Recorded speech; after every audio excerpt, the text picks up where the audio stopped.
What's up, YouTube? Guys, welcome back to the channel. Guys, it's been a minute before I made a video. Had a small surgery done. Haven't been able to ride, but guys, I'm back. Right now I'm doing a little race prep for this 2023 Ultra 4 season. As you can see in the title of the video, I purchased that Super ATV frame stiffener.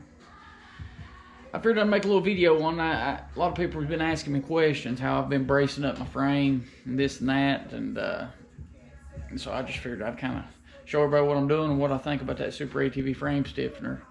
But guys, before I get in detail explaining about that part, so let me give a shout out to my sponsors going into this season.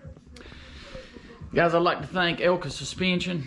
I will be running Elka shocks going into the Ultra 4 season. That's a big upgrade from last year, being on stock shocks. Also, I'd like to thank Team Alba Racing.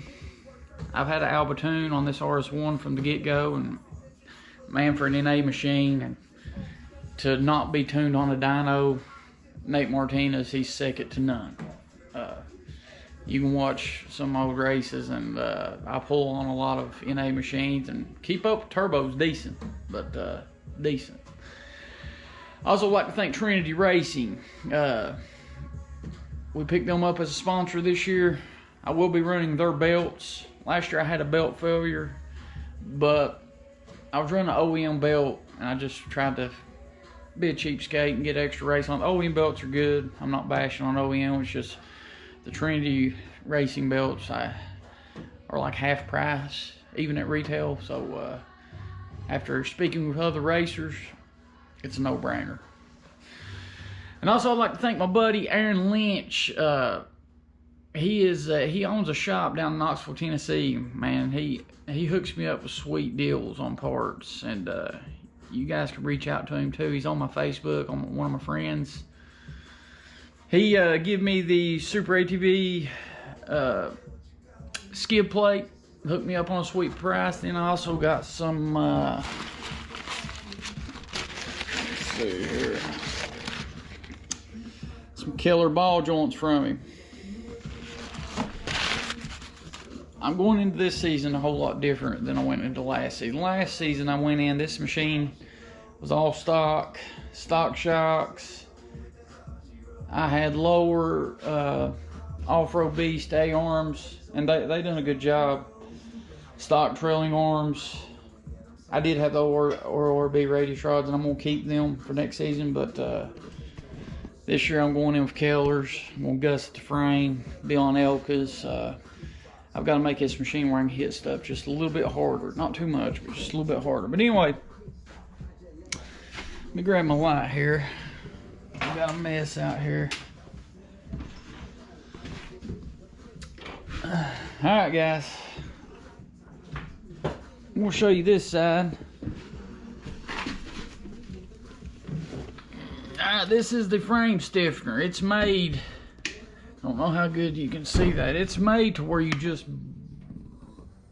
bolt it on.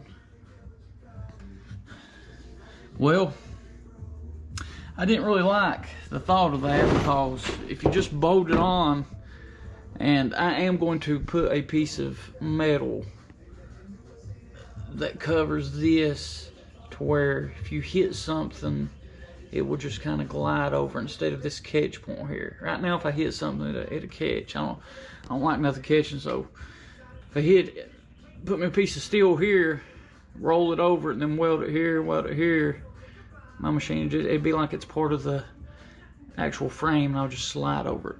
But this, you see right here, I have the Super ATV skid plate. But this piece here, it takes up the front part of the skid plate. Okay, you'll get a little piece comes right here, and that skid plate is garbage because it drills in your tube right here, and it only catches the side of the tube. I don't recommend running that skid plate. It'd be like drilling a set screw, or I'm sorry, a self-tapping screw in right here, but it's on the side of your tubing. I mean, if that rips out, and I've already ripped a couple out from down here from Legends, but you rip it out, you're gonna rip the side of your tubing out. So don't recommend the skid plate, but as far as this frame stiffener, I like it. So I decided to weld it on. A lot of people just weld washers right here where your A-arms bolt on. If I can get this light set up, sorry for the lighting. But this is like welding washers, but a whole lot better, and it's tied in here. And you can see where I've actually welded mine on. I want it to be like it's a part of the frame. It's welded on the side. And then I went up underneath it and welded. Let's see. Let me get where y'all can see. You can see I got some weld there, weld there, weld there, weld there. Then I cut a plug weld right here because this part had a lot of space without any weld to it. So I plug welded it here. It's welded there. It's welded all back here. And you know, you don't have to remove nothing to do this. Just clean it up good and weld the hide off of it. Alright. Now, one thing I'm going to show you guys. This is the way it's intended to be made. Let's see. It's supposed to be made like that. Well, I don't like this part of the frame, or this frame stiffener. It's outside the tubing, so if you hit something right here, if this piece right here catches something, it's going to bend up. So then it's going to put pressure on this bolt. So on the other side, I'm going to show you what I done. And pay attention to that right there. You see how that tubing's squished?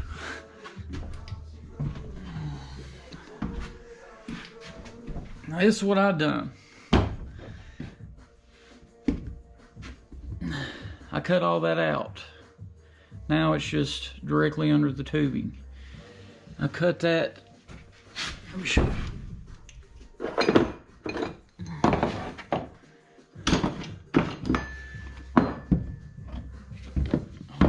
I cut this piece off right here.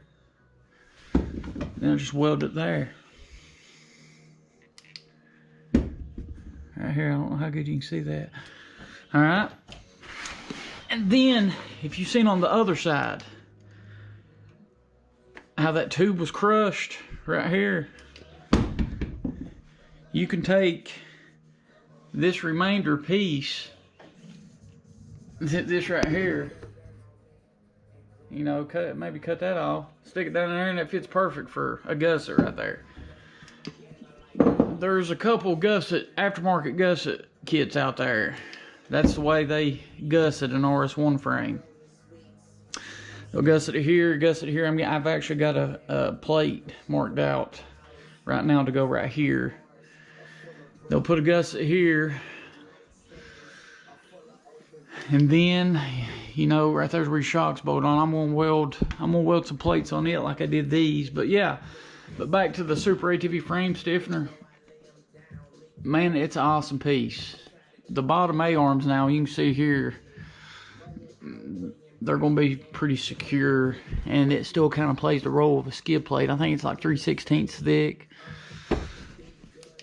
I mean, I'm not a fan of Super ATV, but I highly recommend this piece if you want to weld it on. I wouldn't just bolt it on, because if it catches something, it put a lot of pressure on your bolts, in my opinion. But guys, while we're at it, I'm just going to show you kind of what I'm doing as far as gusseting my RS1. This piece here had broke, this 1¼ inch tubing. It broke from the 1¾ inch tubing, so I welded it up. Then if you can see on the inside there, I've got a gusset. And then right here, I don't know if you can see that plate. I'll post a video, or I'm sorry, I'll post a picture where you can see it. These RS1s, they're bad to twist the frame right here if you hit something. So I tied in this plate here to this 1¼ inch plate. Now if it bends, it's going to have to bend 2 pieces of tubing into now I think I moved the weak spot to right here, so I'm gonna put another triangle gusset in here, and then that's about all you're gonna be able to do for that. But if you drive correctly, I don't think you're gonna bend this frame anyway. I've hit some stuff pretty hard. But, you know, like I said, that's, you can see better from right here.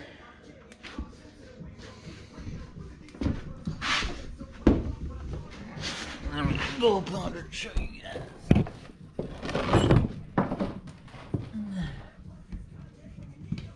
Yeah, you can see the triangle gusset there. Like I said, the frame's bad to twist right here.